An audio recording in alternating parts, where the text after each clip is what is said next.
How you guys doing? It's episode 4 time. This is new 26 Rainbow Powered, and I am Nirvana Sparkle.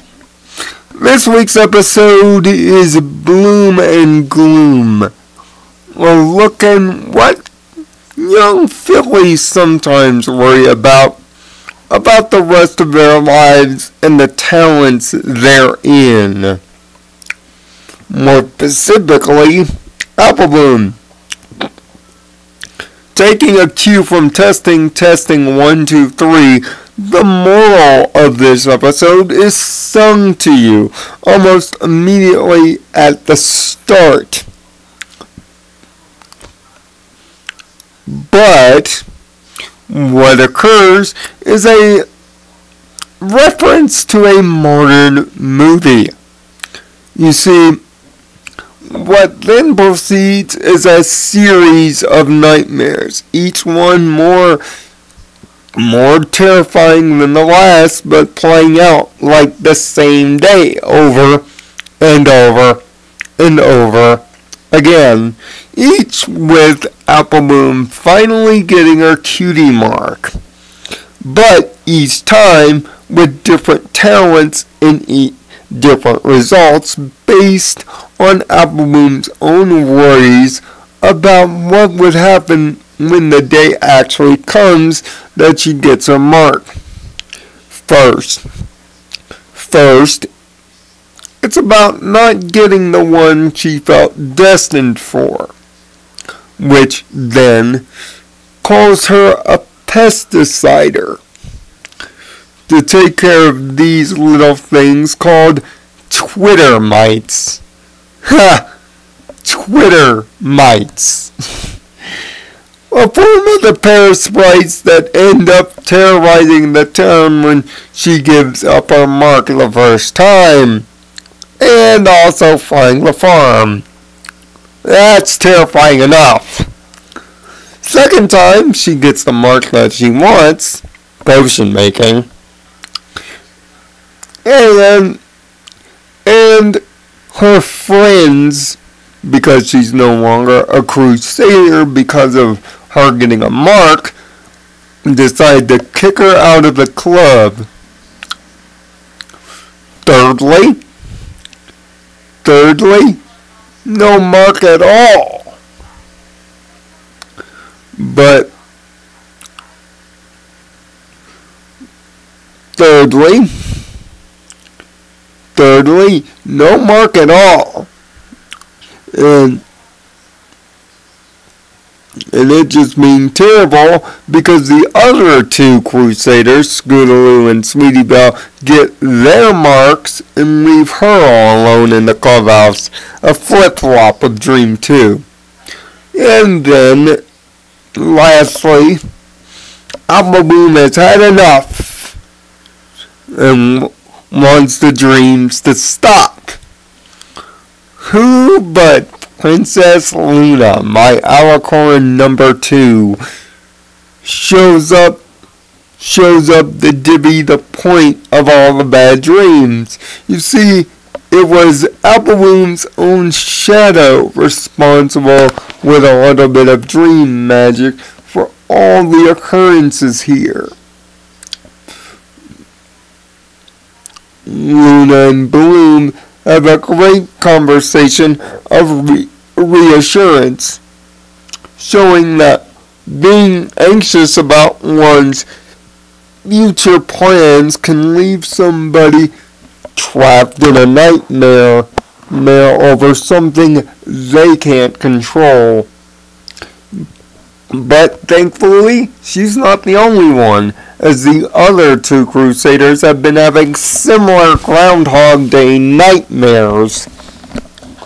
All three come to the conclusion that friendship prevails, even if destiny and their talents have them all pulling in different directions. And it's in moments of accomplishment, like Babs finally getting her cutie mark, which is a pair of scissors. It looks like she's going to be a hairstylist for the future of her life. life show has got the crew worried about how the Cutie Mark Crusaders will continue once they've all gotten their marks, as well as whether their friendship will prevail. Josh Haver writes a beautifully done script in his return to Pony after season 4 last, and shows a brilliant twist on a formula that has been done before.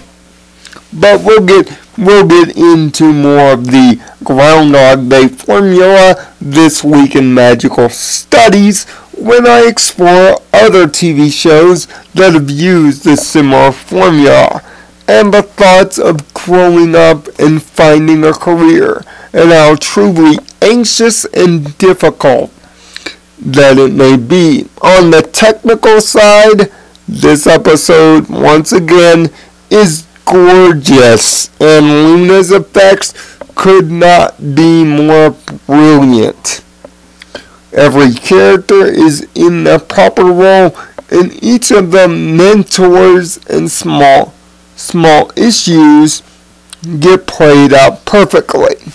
Even when in the fourth major dream that I brought up before, Applebloom gets a different Mark that is not accustomed to the Apple family, and she gets interrogated and then thrown out of the house, which was her last major concern. It's nice to see Big Mac actually have a line or two. And we also see cameos by Vinyl Scratch and Octavia when we go through the other Crusaders dreams. But also, this episode does a great, but not subtle enough for me job at maybe once again teasing the CMC's cutie marks. Could this be the season that it finally happens? And of course, we do get a short scene with Diamond Tiara being, well, Diamond Tiara. All in all, this is a great use of a great concept. And of course, leave it to the Princess of the Night to make it look brilliant.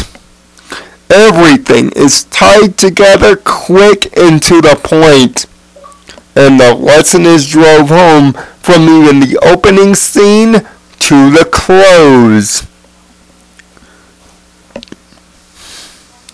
That's why I'm pleased to give Boom and Gloom episode 97 the first perfect score of the year. A 6 out of 6. Very simple lesson that all kids at one point or another have all been through, and it's delivered beautifully, although it is done in a manner that other shows have done. Leave it to Luna to make it look brilliant. As for next week, we get back together with the pets with the episode Tanks for the Memories. Have sweet dreams out there, and remember, find peace in your own nirvana, no matter what you get. Thanks for watching.